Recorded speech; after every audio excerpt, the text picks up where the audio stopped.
The volcano erupted violently, sending creatures into a frenzy as a group of armed people stood ready for battle in the forest. Behind them roared a dinosaur with glowing red eyes. It leapt forward with mouth wide to reveal sharp fangs, a brilliant light shining on its forehead. A swift attack ensued as the youth spun, chopping off the dinosaur's tail and landing lightly amidst a cloud of dust. The beast screamed as its limbs were severed, exploding moments after the youth sheathed his sword. His image appeared on the big screen, broadcast to other worlds with the message, "This is your future." Watching from afar with awe and admiration, Chansa stared at the call to apply quickly until a hand touched his shoulder. "Hey, you," the boss spoke up unexpectedly, arms folded behind his back. "Why don't you get back to work? These days, kids are full of delusions of power." Chansu bowed and apologized. The boss told him to clear the vines, and he hurried off saying, "Yes, sir." Panic set in as Chansa realized he had been noticed, and as the boss rambled about his own youth and working without orders, Chansa bit his lip, muttering that he couldn't be fired again. He worked frantically, his sickles slicing relentlessly until the vines were cleared so fast that the boss froze in mid-sentence. Gaping at the piled sacks of vines, the boss praised him lavishly, noting how rare it was to find someone like him.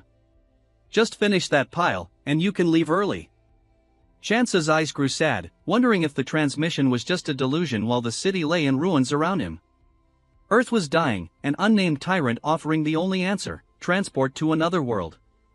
Heroes called teleporters left to fight monsters and restore Earth, and Chansu often stopped to watch them on the big screens, holding his sickle and whispering, "Could I become someone like that?" As the sun sank slowly, he walked on autopilot, dreading work tomorrow until a sign slammed into his view. The place was crowded, and Chansu wove through the mass of people, apologizing and asking to pass until he reached the front. "You're Chansu," the clerk said, looking at the slip Chansa handed over. "Yes, I'm here to check the progress of the inquiry."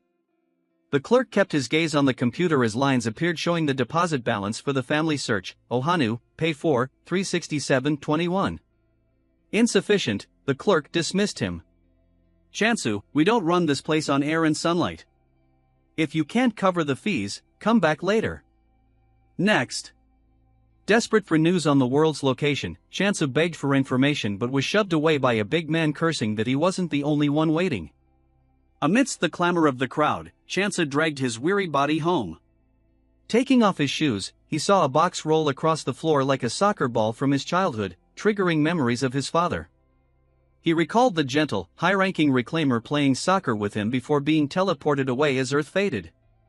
The man had vanished, never to return. "Father," Chansu whispered, remembering the bony hand that had gripped his own. "Son," his mother had wept, promising she and grandmother would search for his father and return soon. "Sleep alone for a few nights. I promised to wait for mother to leave." But they left him sitting against the cold wall, and as time passed, his memories faded until he could hardly recall their faces. Suddenly, a blinding light shot down into the city, the shockwave hurling Chansu against the wall where he fainted. Waking with a throbbing head, he saw his phone buzzing with disaster warnings. "Reclaimer caused winds and lightning. SSS-Rank has quit." "Quit?" Chansu cried out in shock, puzzled by what was happening. The phone spoke, showing a blond man wrapped in bandages. "In the end, I couldn't protect the god. I've lost all my teleporter friends and have no choice but to return. I no longer have the ability to continue." Subtitles flashed confirming the emergency resignation as the man begged urgently, "Please protect the Earth. Don't lose hope." Chansu couldn't believe his eyes as news scrolled that teleporters were missing and the population was under 500 million. A failed mission and a resignation notice left him staring at the phone until a knock at the door interrupted him. Wondering who would visit at this hour, Chansu opened the door to see a pale hand holding a phone. "Hey Chansu, are you home?" Seeing no one at eye level, he asked if it was a prank until a small head popped up. "It's me, Chansu Asu, down here," a talking rabbit said. "You're Chansu, right?" Chansu jumped and trembled in fear, but the bunny soothed him softly. "Calm down. I have good news for you." The rabbit held out the phone. "Congratulations. You've become a teleporter." Unable to process the nonsense of a talking rabbit, Chansu stammered, "What did you just say?" The bunny simply put a hand inside his jacket and said, "I get it, you must be confused. He produced a business card. The truth is you, Chansu, were chosen. If you still doubt, let's go somewhere else to talk. A while later, they appeared in the basement. Chansu, do you have any special talents? Chansu considered special talents. The bunny walked ahead. Most people have at least one. He followed. You know, I don't qualify to be a teleporter. After thinking, he said, the only thing I'm good at is mowing and trimming, no real special talent. The bunny was astonished. Ha, he wondered. He doesn't know. The bunny smiled and shook his head. It's fine. Everything happens for a reason. He kept walking. The fact that you, Chansu, were chosen won't change, so don't worry. Chansu scratched his head. Thanks. He took in the surroundings, amazed to be inside the teleporter center. His chance had finally come. The bunny spoke. Let's go in first and then talk. Seeing the door, Chansu marveled. This door is huge. He placed his hand on the large door. Will this open to a teleportation world? Chansu tried to open it, but it wouldn't budge at all. He said helplessly, what are you doing? As if that door would open, the bunny scoffed. The entrance is over here. Chansu's face twisted in disbelief. This is the entrance? Yes, anything wrong seeing the tiny door? The bunny replied calmly. Chansu was stunned. Can't you see it? How could I fit through that door? The bunny said nonchalantly, I can get in. Because you're a rabbit. He shouted in frustration. Chansu turned to leave. What was I expecting? Forget it. I'm going home. The bunny's question made his steps falter. Are you sure about that? Each word drained color from Chansu's face. You failed every test before and were deemed unqualified for teleport work. Do you really think an opportunity like this will come again? The bunny continued. Ah, don't get me wrong. I'm just repeating what they said. Chansu looked at the babbling bunny. It would be a shame if you decide to go home. After all those trials, you're still the chosen one. Finally, Chansu bent down and squeezed through the door. He bit his lip to suppress trembling. What am I doing? I'm not even sure. The bunny urged, hurry up, Chansu.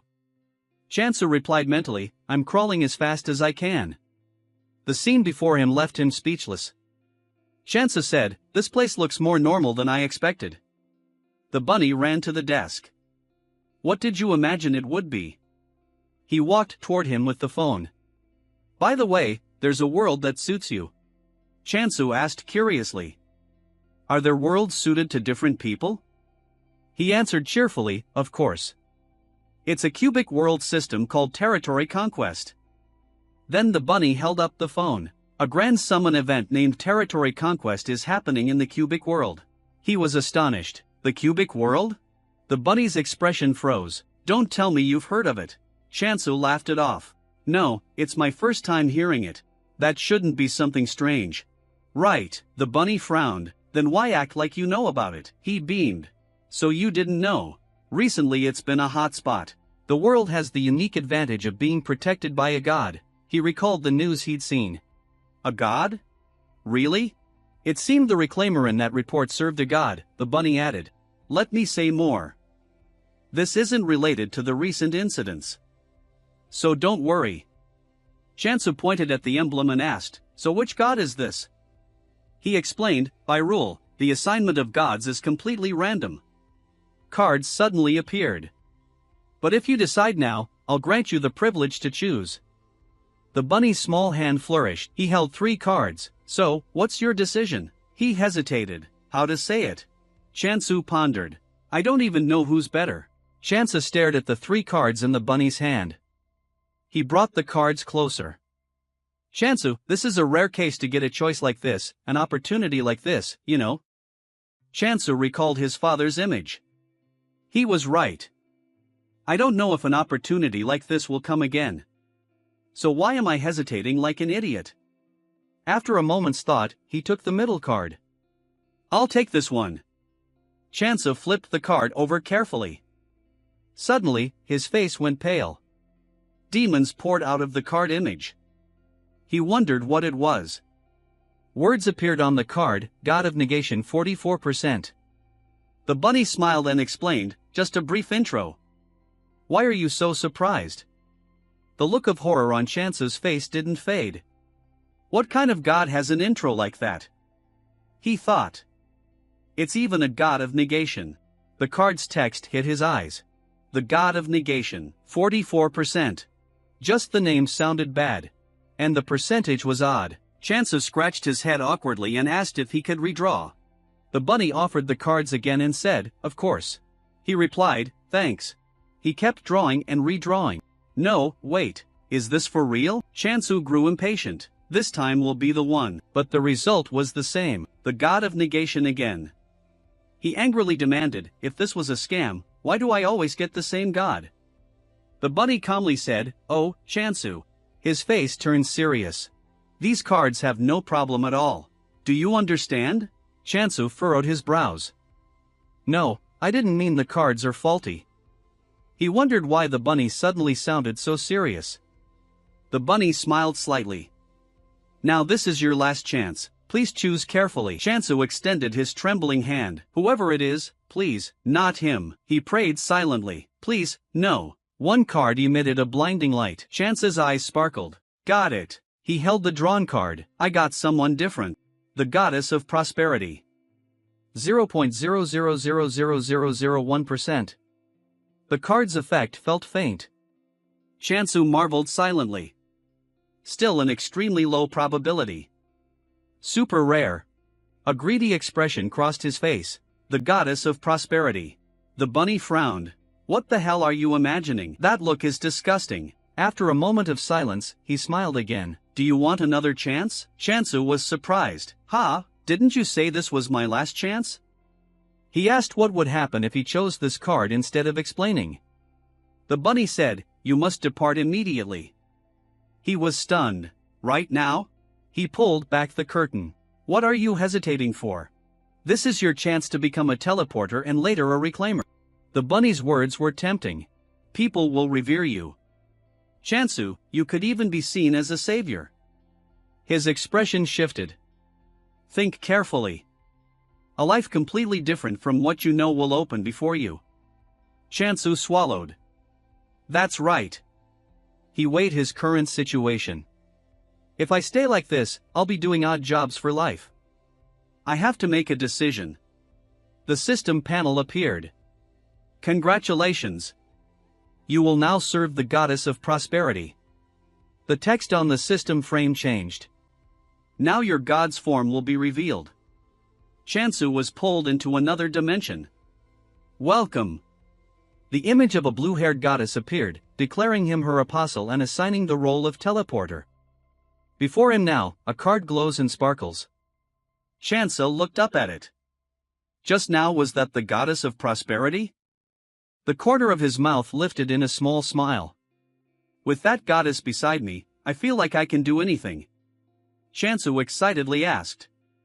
All right, where do I go now? The bunny high-fived him. Excellent choice. The black curtain behind him was swept aside. A vortex appeared. So, shall we set off? Chansu cried out. Wait. The bunny's hand pushing him froze. Is something wrong? His voice trembled. We're really going in there. It looks its mood seems off. He tried not to get angry. How can an object have a mood? The bunny's eyes shone. Look closely. Isn't it beautiful? But inside, he still felt fear. Everyone could see this was a horrifyingly dangerous black hole. Chansu forced himself calm. But I won't back down again. While he hesitated, the bunny's foot was already on his back. I'll show everyone I can do it. The bunny kicked Chansu hard into the vortex. He kept cursing. You damn rabbit. The bunny paid little heed. I'll wait for you, Chansu. A dark voice spoke. Why did you do that? He bowed respectfully. You know the rules. Direct intervention is forbidden? The voice questioned. I told you we must not lose him. Haven't you given up that god of yours? The bunny trembled in fear. Of course not. A status bar appeared before Chansu. He couldn't help but wonder. What is this? Some lines appeared. The percentage trick of a god indicates their degree of influence. Chansu was shocked. What? Fear crossed Chansu's face. That percentage isn't rarity. It's the degree of influence. From the space door, he fell onto a barren patch of land. Chansu forced himself up. Degree of influence. Only now, you tell me. Damn it. The sight before him cut his words short. Around Chansu lay desolation and ruins. Tears rolled down his face unconsciously. Damn it, he sobbed silently. I'm dead for sure. The system panel reappeared. Goddess of Prosperity 0.0000000001%. Chansu asked. So this is the Goddess of Prosperity. Where's the prosperity in this barren land? The system suddenly appeared behind him. Chansu puzzled. What's wrong with the system window? The system displayed lines. Welcome to the cubic world. The territory conquest. Chansu, you are an important apostle. Protect as much territory as possible by conquering, Chansu said sternly. Wait, does my sect look that small? Who programmed this? He turned toward the statues.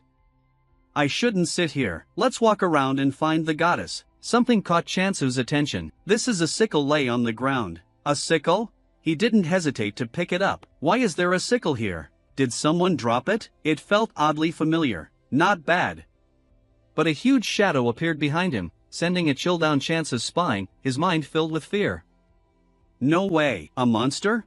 Chansu gripped the sickle tightly. Damn it, I haven't even met the goddess and already ran into a monster. I can't die here. He swung down at what he thought was the monster to scare it off. It flinched swing. The action froze for a moment, but then a pitiful figure slammed into view. Just a hamster. He bent down. Is this really a monster? It doesn't look fierce at all. A few killing glints crossed Chansu's eyes. But since it's a monster, maybe I'll get something if I catch it. The hamster tried to save itself by making strange squeaks. He stood up with the sickle. Whatever. As long as monsters don't surround me, I'm okay for now. It's kind of cute. It flipped once and landed on the ground. Seeing the hamster run off, Chansu asked, "You're leaving?" It waved for him to follow. Chansu pointed at himself. Wait, you want me to follow you? The hamster happily ran ahead and he hurried after it. Chansu panted. How can it run so fast? And where is it going? It suddenly stopped. There was a waterfall appeared before him. Water. Chansu placed a bottle into the cool stream. He and the hamster drank eagerly from the water. He felt utterly refreshed and satisfied. Chansu sat down on the grass. By the way, do you live here? This place doesn't look like hamster territory. He asked curiously if it knew where the goddess was, the goddess of prosperity. It just licked its fur without answering. Chansu sighed. Talking is pointless anyway. The hamster suddenly pointed hurriedly in one direction again. You want me to follow? It ran ahead to lead the way. Fine. Let's see where you take me this time. The hamster led him to a huge ancient tree. Chansu marveled. This tree is huge, but it's also withered. He touched the trunk lightly. It was like trees on earth. Something under the ground caught his attention. Prosperity trembled on the ground. A ginseng? Why is there ginseng here? The hamster hugged its face and screamed in panic. Chansu watched silently as it clutched the ginseng and cried. Sorry, is that ginseng your pet? The system panel suddenly appeared. Tip, you have discovered the area's god. His brows knitted. What? The another tip. Does that mean I found the goddess? Where is she after all? The hamster bit Chansu's pant leg. What's up? He picked it up. I'm busy right now. I'll play with you later. The hamster tried to say something to him. Its limbs waved about frantically. Finally, the hamster's face turned ashen. It lay motionless. Impossible. Chansu seemed to understand the hamster's meaning. Could it be? He hesitated. That shriveled ginseng, is it the god? Chansu's voice trembled. No way. Our goddess should be full of prosperity. She can't be a withered ginseng. But seeing Prosperity's whole body emit light, he was curious. What's that green glow? Come on, it's obviously just a ginseng. Chansu fell into thought. The goddess I saw doesn't look like that at all. The mouse dragged out a magnifying glass larger than itself and trudged forward. Through the lens appeared the words, "Image for illustration only." He was stunned. What? The magnifying glass reflected the hamster's scowling face. No, my goddess. Chansu grabbed his head and sank down. Territory conquest and influence level. So, it was foreshadowing. Cold sweat ran down his face now that he remembered. And when he picked the card, the numbers kept rising. He thought it was a bug. Chansu recalled the card text. Unjust God. 44%. God of Justice 45%. He couldn't help but suspect. The higher the number, the more their territory expanded. Chansu gritted his teeth. Who knew those rising numbers were actually good cards? Thoughts circled his mind. Maybe because her territory shrank. She withered like this. Chansu bent to look at Prosperity trembling on the ground. Worry rose in him.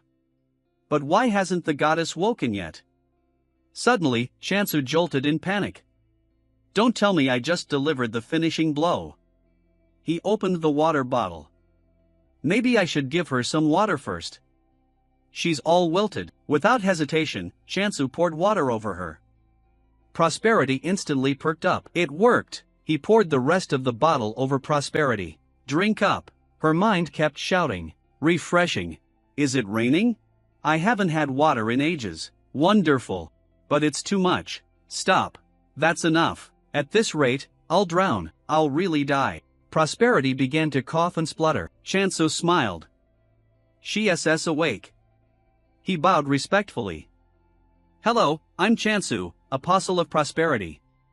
Chansu thought to himself. This is my supreme deity. She sat up and waved at him. But why couldn't she move normally? Chansu cried silently inside. I don't know what to do. The system suddenly appeared. Tip, use skills to grow stronger. He tapped the system screen. So there are skills. Blessing of Prosperity. No description, but likely helps crops grow. Chansu was curious. And this the system text changed. The Blessing of Prosperity. Behead. He was shocked. Chansu went pale. Behead. Does that mean human heads? He imagined and grew frightened. Beheading the bourgeoisie and living in prosperity. That's the meaning of prosperity. Prosperity stood on a chopping block, smiling. This world really has become more prosperous. Chansu's mind still trembled. But wait, why would the goddess of prosperity have such a brutal skill? He forced a smile. Goddess? The beheading skill isn't literal, right? She darkened her face and made a throat-cutting motion. Chansu grew even more terrified. I mean, you don't want me to go beheading people, do you? Prosperity folded her arms and nodded solemnly. He thought of something. Right. Since the goddess of prosperity is linked to agriculture, that might include slaughtering. Suddenly, he turned to the hamster. Wait, if that's true, Chansu stared at its dancing back. Don't tell me. A killing intent flashed in his eyes. That includes this kid, too. Chansu startled and turned his head. Hold on. So, that means he couldn't believe it. No way. Danger flickered in his gaze. It includes it as well. Hamdel clueless turned back innocently. In the end, Chansu had to raise the sickle. I'm sorry, he admitted. After all, I'm still an apostle. It went pale with fear. Then it ran away in a panic. Prosperity tried to step forward to protect. Chansu said, I don't want to do this either, but it's for our goddess. Handel trembled as if about to cry.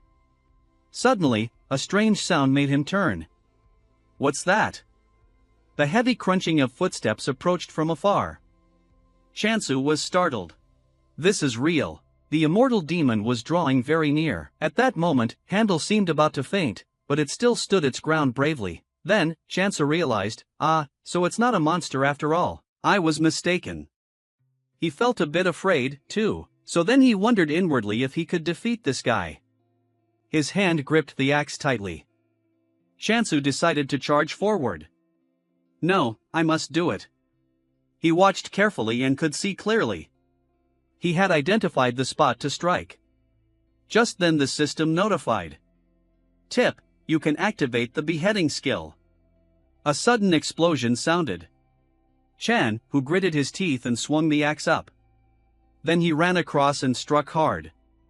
Prosperity and Hamdel were terrified. The immortal demon's soul left its body. Afterwards, he ran over to check. Goddess, are you all right? Seeing the mouse, Shansu was surprised. This little guy in that brief moment, it tried to protect the goddess. Finally, he knelt down and apologized. I'm so sorry. I made a huge mistake. His cold gaze asked. Will you forgive me? After some negotiation, the two reached an agreement. Hamdel raised its tiny thumb in confirmation. Shansa cheered. You're forgiving me. Thanks a lot, Hamdel. Seeing that bewildered face, he said, I just thought of a name for you. How about it? Shansu proposed. We'll be living together from now on. So, you need a name. The goddess and Hamdel danced together happily. A sudden notification appeared by skill effect. The head was automatically transformed Immortal Demon Hunt 1. Only then did he realize, so that's called an Immortal Demon. An info panel popped up. Tip offerings will be automatically bound to the goddess. As if remembering something, Shanso suddenly turned back. He also suddenly noticed. Goddess, your skin seems smoother, doesn't it? The mood brightened, too. If we keep this up, she'll soon return to her prosperous form. Thinking that, Shansa ran off excitedly. Great! I'll hunt more, goddess. Eventually, he set foot on a barren patch of land. In front of him was a pile of immortal demons. He stood, pondering for a long moment. A hint appeared. Tip, this area has unidentified points used for system world features. Not tradable between players. Shanso squinted. Points. How did I get those things? He nodded. Seems fine for now. First, we have to deal with these guys. Luckily, I have a skill strong enough and not hard to use. Another bit of luck. These mud monsters are very slow. He decided to activate the beheading skill. Tip hunt monsters to gain extra points. Shansu resolved. Great. Goal now is to catch 100 of them. At the same time, a notification appeared. Immortal Demon Hunt 4. He moved to another spot. Hamdel sat happily on his shoulder, grinning with delight. Shansu teased. Anyone seeing this would think you did it all. It teased back. Stop it. He was still a bit puzzled and asked honestly. Why call it the Immortal Demon Hunt? Immortal Demon Hunt. 101, does it seem that immortal? They die easily, he told himself. If we keep hunting, we'll find out. Suddenly, his eyes lit up. Goddess. Looking at her appearance, Shansu exclaimed, You look even more radiant than before. A calculating look crossed his face. It's working better than I thought. At this rate, she'll soon regain her true form. Shansu remembered and asked, Oh, right. What do we need to do now? Meanwhile, Prosperity was standing alone in front of a tree. He suggested, Shall I lift you up onto the tree? Immediately, she jumped into his arms. Suddenly, Prosperity beckoned. Shansu couldn't believe it. Me, too. As soon as he placed his hand, the system announced, Tip, you can use the Blessing of Prosperity skill. Tip, all blessings consume points. Thinking that, Shansu read aloud, Blessing of Prosperity. A powerful light radiated out. Handel and Prosperity were both wide-eyed. This power surprised Shansu as well. After a moment's hesitation, he thought, okay, the points I've earned from hunting. Shansu decided to invest them all here. The tree immediately stirred. The branches also changed noticeably. The trunk and foliage became plumper. Seeing the results, Shansu sighed in relief. It's done. The outcome surprised him. It was, Shansu exclaimed, an apple. He climbed up and picked an apple down. Shansu marveled. I've never seen an apple on Earth like this. Are apples always this big and heavy? Inwardly, he truly wished to eat it right away. But first, Chansu knelt and offered it up. I present the first fruit to our goddess. Prosperity hugged it happily. He felt joyful, too, hoping she would soon regain her form, though. Honestly, she looked pretty cute now. Moments after holding the apple, she absorbed it dry. The large apple had shriveled to a tiny size. Chansu was startled. How did she absorb it like that? He comforted himself. Don't pay too much attention to those things about her. Chansu gathered a pile of apples and offered Hamdelu too. Thinking to himself, she gave me a fearsome skill called beheading. Better be careful. He knew he had to be cautious. But this apple is so tasty. Chansu devoured them greedily. This apple is insanely good. At the same time, Prosperity stood behind the tree observing. She wondered, what's this? By calculation, in just one day, he had hunted monsters. Moreover, he had grown a giant tree in an instant. Prosperity wondered, where on earth did this strange brat come from? Recalling, Prosperity, in charge of food, had once been a formidable force with countless high-quality agricultural products. But when disaster began devouring other factions, Prosperity was forced to flee from that overwhelming power to survive. Prosperity gave up commerce and turned to monster hunting. However, the Prosperity faction, unsuited to combat, could not win a single battle. In desperation, they transformed their basic harvest skill into beheading. But the Prosperity faction had reached the brink of destruction. Prosperity knew well that beheading wasn't an offensive skill to kill those monsters. It's a skill to collect the heads of already dead beasts or monsters. Her mood was like standing on coals. Prosperity and fighting didn't suit each other. So that was all they could do. Although she knew that. Of course, if someone had enough power, it wasn't impossible. But suddenly he raised the axe and looked at her with a dangerous gaze. She was so frightened she nearly fainted. But actually, Chansu was only asking, can I have another apple? Prosperity wondered why a child like this had come to her. No matter what happens now, or why, from now on, this child belongs to me, Chansu suddenly looked down. Goddess, Prosperity clung tightly to his leg. Thinking to herself, I won't let anyone have you. Suddenly, he wondered, surely she's not trying to absorb me, is she? The day had shifted to late afternoon. Chansu carried back a whole basket of apples. He cradled her in his arms. The goddess had fallen asleep. She must be very tired. Then he gently set Prosperity down. Chansu softly praised, you've worked hard today. Suddenly, thunder and lightning rolled in. Seeing that he panicked, why has a clear sky suddenly turned to thunder and lightning? Hope I don't startle the goddess awake. Another side issue occurred. After stuffing himself with apples, his stomach still couldn't be filled by apples alone. Chansu clutched his stomach and ran to the notice board. It read that a delivery event was ongoing. He was surprised. Delivery. Looking at the item in his hand, he guessed, maybe because so much is being sent from Earth, this event exists. A colony occupation event is happening, plus several other events. Knowing that, shouldn't they know where to deliver if they want to ship things? As if remembering, Chansu asked, you must be tired. Shall we sleep? He gathered leaves to cover Prosperity. Tucking the blanket in sleep now, goddess. At the reincarnation temple, Sujin was running at full speed. Her face was very grim. In the office, Wuhan was still handling work. Quietly, she pushed the door and entered. He trembled and asked, hey, what about the orders? Why are you here? Sujin coldly said, Senior, are you joking with me? Wuhan still pretended not to understand. I don't know what you're talking about. But calm down first, Sujin shouted, I'm already swamped with my own work. Don't be unreasonable. Her next words stabbed at him like a knife. A restricted area. A 3-day, Twite business trip. You know we won't get a penny from this free delivery event. Do you live on apples or what? They don't even have money. Are they trading with apples? Finally, she concluded. Did I do something wrong? Wuhan shook his head. No, not at all. After being questioned, he regained his authority. In fact, he said their junior was just overly enthusiastic about the job, Wuhan explained calmly. I love the work, too. But if you keep doing overtime like this every day, your body won't hold up. Even if it's called a business trip, you should rest. Then he patted her shoulder to comfort her. If you stay here, you'll finish this task and immediately be sent to another. Go cool your head or something. Sujin snapped impatiently.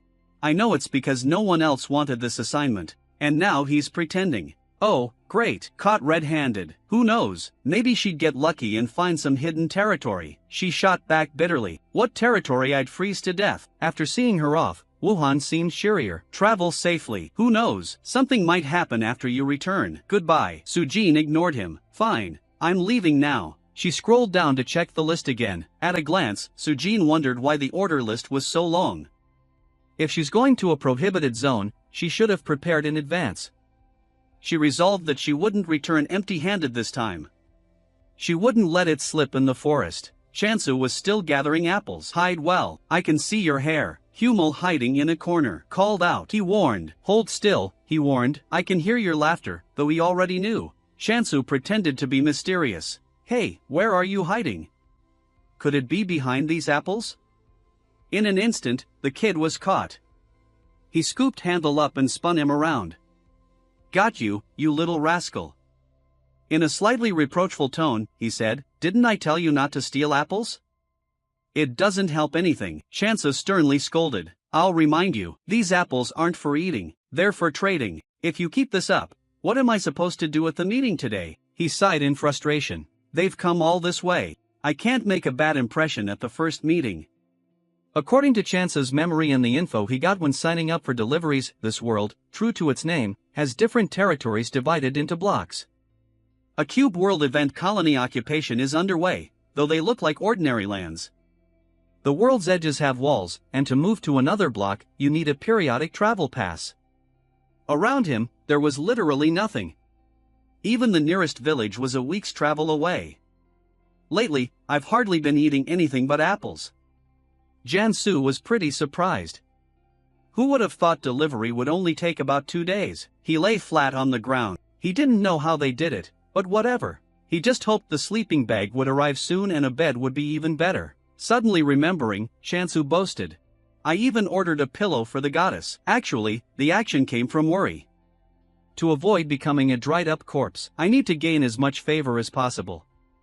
All was calm when a sound came from outside. He tightened his grip on the axe. Surprisingly, they even delivered monsters. A group of immortal demons slowly crawled forward. Chanso smirked. They'd been appearing on their own since yesterday. He nodded. So, they really were undead monsters, as rumored, or more precisely, resurrected creatures. Regardless, Chansu dismissed it.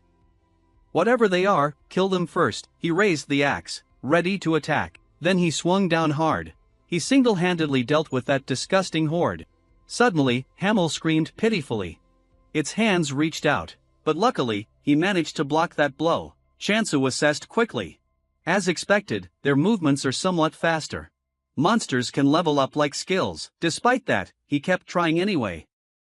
Those impacts only had a very small effect on him. Each shell of the immortal demon was chopped to pieces. He casually admired his handiwork up above. Sujin's eyes widened in surprise.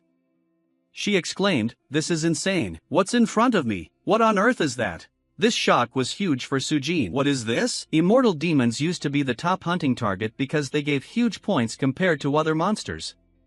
But no matter how many times you killed them, they'd revive the next day. They're relentless in pursuing a target time and again. Even if you moved to another block, they'd curse the chosen target and wear them down. Now they'd become monsters everyone avoided. But clearly, they had just been wiped out easily. She wondered who that madman could be. She couldn't help worrying. Isn't he afraid of what those things bring? He doesn't even seem to intend to remove the curse, as if remembering something. Sujin cried out. Could he be a sword master? But that action puzzled her. Why would a sword master be picking apples? That didn't look like a sword, though. After some thought, Sujin decided it's best not to provoke him. Who knows what would happen if she accidentally angered him? Meanwhile, Chansu was resting to recover. The notification made him grin. Points increased again. Last time it went up 95%. So now another increase is 10%. By calculation, since each apple with a blessing costs 1,000 points, I'll probably get 100 today. He glanced at the pile of harvested apples. He'd wondered why there was a shrine here. Isn't this a point mining block? At the same time, Sujin also landed here. She bowed politely. "Excuse me a moment." "Oh, Chansu." Then she introduced herself. "Nice to meet you. I'm Jesus Jean from the Trading and Transport Company. Your order has arrived." He was surprised. She recognized me at a glance. Outwardly, she made an excuse. But inwardly, she prayed, "You stand out too much." He treats immortal demons like toys. Can't he let his guard down? Sujin knew well not to let her guard down.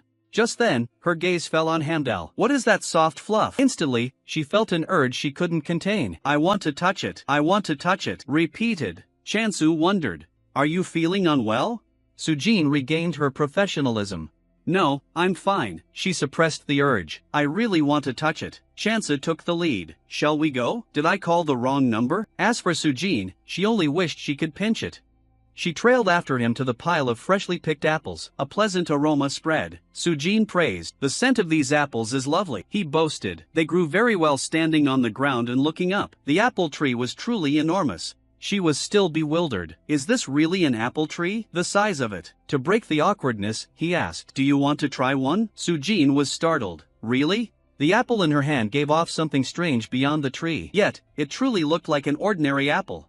She tried to convince herself that usually large fruits aren't very sweet. Maybe it's just appearances. After one bite, the flavor surprised her. Sujin exclaimed, "What is this? This taste is so sweet." The flavor made her eat greedily. It wasn't just sweet. The balance of acidity and sweetness was perfect. She even priced it. "With this flavor, it should be worth 50,000. Wait, maybe as much as 100,000 gold coins." Suddenly, Sujin frowned and asked, "Oh, Chansu, you said the price per apple was 2,000, right?" He replied, "Yes." She waved that off. "On second thought, that price seems unreasonable." Chansu scratched his head, embarrassed. Was the price too high? Market prices seemed lower. He asked again. "Then what price should it be?" Seeing her show the number 2, Chansu stammered. 200. That price still seems a bit." She suddenly cut in. 20,000, you should take at least 20,000 gold coins per apple. At that price, both were shocked. 20,000 gold. Gez. Sujin uked mischievously. If sold to department stores, it could go for 30,000 gold.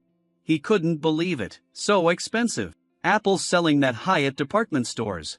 She felt she could hide the real price, but she wouldn't betray a potential customer. Actually, there was another reason Sujin acted this way. But on the other hand, she also valued life highly, she asserted suddenly. "This is no ordinary apple." Sujin bet that this delicious product is the best fruit she's ever tasted in her life. From her point of view, she thought this apple more precious than any specialty. After the discussion, she drew up a contract, then set the provisional price at 20,000 gold coins per apple without me noticing. Sujin had already prepared everything. "Now, let's sign the contract for the rest." Chansu hesitantly took the pen. He read each clause carefully. Then, he gave a small smile. Finally, he said, "Fine, but one clause needs to be adjusted." Sujin hesitated a bit and said, "It seems you wrote it wrong." He didn't pay much attention and said, "Our shares have increased," with a bright face. She said, "I want a long-term partnership with good people. You were honest about these apples' value from the start." "Right." This surprised Sujin for a moment. In the end, she just sighed. Both sides began cooperating. "Thanks for signing the contract." Sujin bowed and took out the goods. "Let me deliver the items you ordered." She pulled out a pile of goods. "These are various seeds. The food and farming tools you ordered. Besides, here are the pet slave eggs. They're a complimentary gift from the Trading and Transport Company for completing the delivery and will be useful for cultivation." Her gaze had been fixed on Hamel. "Since you already have one, you probably don't need another. It's so cute." He was startled and accepted it. "Me raise a pet slave." Sujin pointed at it and asked, "Isn't that little thing a pet slave? It looks friendlier than usual." "Sorry if I'm mistaken." Chansu waved it off. "It's fine, I understand." She added that the more blessing points you apply, the stronger the pet slave will be. But if you overdo it, the egg may crack, so be careful. A warning was given. If the egg shakes violently, stop. He nodded. "I'll test it myself to learn," as if remembering. Sujin asked, "By the way, do you know how to harvest apples in the harvest time?" Chansu honestly replied, "I'll plant other trees, too, so it's about 30 apples a day." She gasped. "Every day?" So, the two sides happily cooperated. Then, we adjusted food supply schedules, quantities, and visit times, and we'll rent a storage room first. After finalizing details, the first transaction was completed. After they left, Chansu went to check on Thinvo. You must be tired from hiding. Right, he breathed a sigh of relief. Good thing I hid you before hunting. She seems nice, but it's better to be cautious. Do you like her? He also praised. If selling apples can bring this much money, it's all thanks to our goddess. Suddenly, Chansu looked elsewhere. He saw Thin Vwang carefully cradling the egg Sujin had given earlier. Knowing she liked it, he calculated that to bless this pet egg, he'd need to earn more points. Checking again, I need to increase regular customers. The current number is a bit low. But what appeared on the screen exceeded expectations. Immortal Demon 101. Vote for your monster. He smiled, his mood lightened somewhat. With this bargain, things will go smoother than I thought. There will be more work from now on. But Chansu resolved, I'm not afraid. For him, this was the opposite. He was actually very excited. At this time, Sujin had already taken the apples back to headquarters. Wuhan wondered, a cult disciple or a believer? He must be from the Alchemy Guild, she hastily clarified. He's Korean, probably from a war or violent sect, or he might even be independent. Staring at the apple for a long time, he mused that all disciples are Korean, so there's no doubt. But can someone capable of growing this food come from a combat sect? Recalling it, Sujin shivered. He beheaded immortal demons with a rusty sickle, maybe 100 monsters. Wuhan suspected he might be training for a sword contest without proper gear. Like Rohan, he nodded. Prevention is better than cure. She agreed. I concur. A business idea popped into Wuhan's head. Let's sell these apples to department stores. They'll fetch a high price out of the blue. She suddenly grabbed his wrist. He squinted, confused. What are you doing? Why are you touching me? Her face stern, she scolded. You alone ate this whole pile. Wuhan immediately retorted. I'm your superior, Sujin argued back, but I brought them back. They're mine. Night fell. Chansu tried to channel energy into the egg. I wonder what will hatch, cute or hardworking. He chuckled to himself. Of course, both would be ideal. Right. The egg finally cracked. Oh, it's cracking.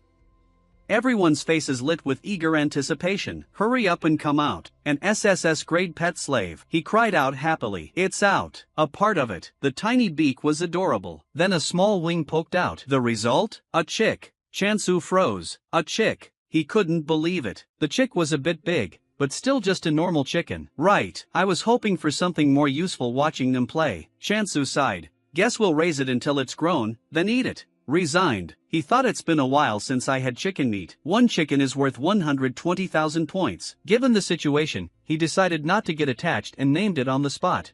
From now on, you're Ari and I'm Chansu. Ari, given its name, chirped loudly. Another egg showed signs of cracking. He excitedly said, wow, the other one is hatching, too. His mood improved a bit. This time, it should hatch something more useful. A brilliant light shone forth. Finally, the egg hatched into a piglet. Chansu fell into despair. Your name is Doji. Why do they keep hatching livestock? He felt furious. So-called pet slaves. What a scam. Standing before him, the two proudly introduced themselves. Chirp, 10th vassal. Chick, greetings to the goddess of prosperity. 12th vassal. Piglet, greetings to the goddess of prosperity. Thin Vang looked at them tenderly. It's been a long time. Forgive me in the end. I couldn't protect you. The boy quickly brushed it off. Please don't say that. Chirp, chirp. We should be the ones apologizing for failing to serve you. Doji added. We will do everything we can to restore your magnificent form. Her eyes welled with tears.